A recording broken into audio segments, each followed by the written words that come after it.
মৃতের সংখ্যা বাড়ছে। আরও এক বিএলও কাজের চাপে নিজের জীবন শেষ করে দিয়েছেন। তাড়াহুড়ো, বিশৃঙ্খল এবং রাজনৈতিক উদ্দেশ্য প্রণোদিত এসআইআর প্রক্রিয়া, আতঙ্ক, উৎকণ্ঠা, কাজের চাপে 50 জনেরও বেশি মানুষের মৃত্যু।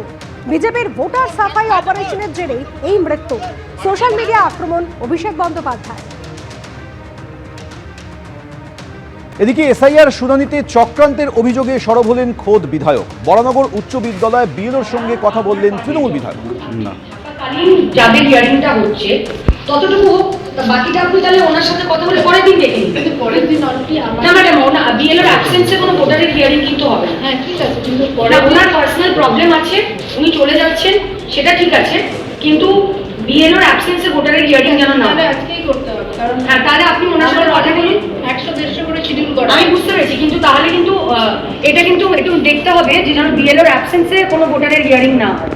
বিএলওকে থাকতে হবে, যদি বিএলও না থাকে তাহলে সেই না তখন স্টপ করা হবে হিয়ারিং। কিন্তু হ্যাঁ বিএলও থেকে থাকতে হবে, কারণ এনুমারেশন ফর্মটা উনি বলেছেন না, এই আরও কিছু করার নেই, উনি তো জাস্ট হিয়ারিংটা মানে ডকুমেন্টস চেক করবে, বিএলও বলবে বাকি। আচ্ছা ম্যাডাম, আড়াইটা পর্যন্ত তো টাইম, আর যারা লাইন আছে আড়াইটা পর্যন্ত কিন্তু হবে না। আমার আমি যেটা বলছি না ম্যাডাম, আমার পার্সোনাল কিছু নেই এখানে, আপনি বিএলও না মানকে বললে কিছু করা যাবে না। না আড়াইটার পর থেকে তো আবার একটা হ্যাঁ আড়াইটা অব্দি যতজনের হবে হবে।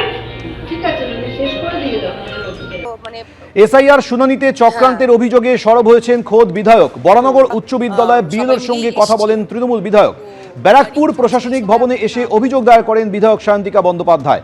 আধিকারিকের সঙ্গে দেখা না হওয়ায় ক্ষোভ প্রকাশ করেন সায়ন্তিকা বন্দ্যোপাধ্যায়।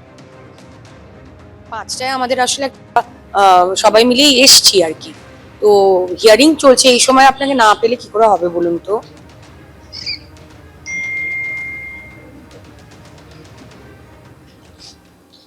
পাঁচটায় আমাদের আসলে একটা ভিসি আছে, আমরা 5টায় আসতে পারবো না, আর 5টায় তো হিয়ারিংও শেষ হয়ে যাবে স্যার। 5টায় অ্যাভেলেবল থাকবেন?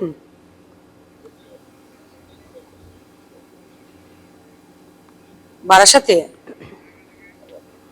ঠিক আছে, আমি জানাচ্ছি আপনাকে, আজকে আমার 5টায় হবে না, কিন্তু ওই হিয়ারিং এর সময়গুলো একটু আপনাকে অ্যাভেলেবল পেলে আমাদের সুবিধা হবে। হ্যাঁ কালকে আপনি ফ্রি থাকছেন, কিন্তু ইস্যুটা তো আজকে স্যার, একদিন করে তো হিয়ারিং এর ডেটগুলো বেরিয়ে যাচ্ছে না স্যার, সেটাই অনেক কটা। হ্যাঁ অনেকগুলো হিয়ারিং এর ইস্যু। খারাপ লাগছে, যদি চক্রান্তই হয় তাহলে আমার 19,000 ভোটার যারা আনম্যাপড রয়েছে তাদের সবকটা নামটা তুলে দিক, নয় সবকটা বাদ দিয়ে দিক, মানে হ্যারাস করার কোনো মানে হয় না। অবশ্যই সবারই থাকা দরকার। বিএলওদের ইস্যু হচ্ছে, বিএলওদের কাছে কোনো নির্দিষ্ট ডাইরেকশন নেই। ইআরও সাহেবের সাথে আমার ফোনে কথা হলো, উনি বলছেন আমার কাছে ভার্বাল ডাইরেকশন আছে।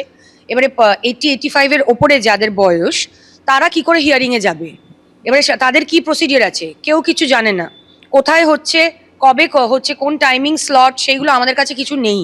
তো আমরা আমাদের ভোটারদেরকে তাদের নামটা তোলানোর জন্য হিয়ারিং ক্যাম্প অব্দি নিয়ে যেতে পারছি না। তো এতই যদি জোরজার করে ইলেকশন কমিশনকে করতে হয়, তাহলে নয় বলে দিক হিয়ারিং এর দরকার নেই, আমরা 19,000 নাম তাহলে বাদ দিয়ে দিক, তখন আমরাও আমাদের রাস্তাটা বুঝে নেব। এবিপি আনন্দ, এগিয়ে থাকে, এগিয়ে রাখে।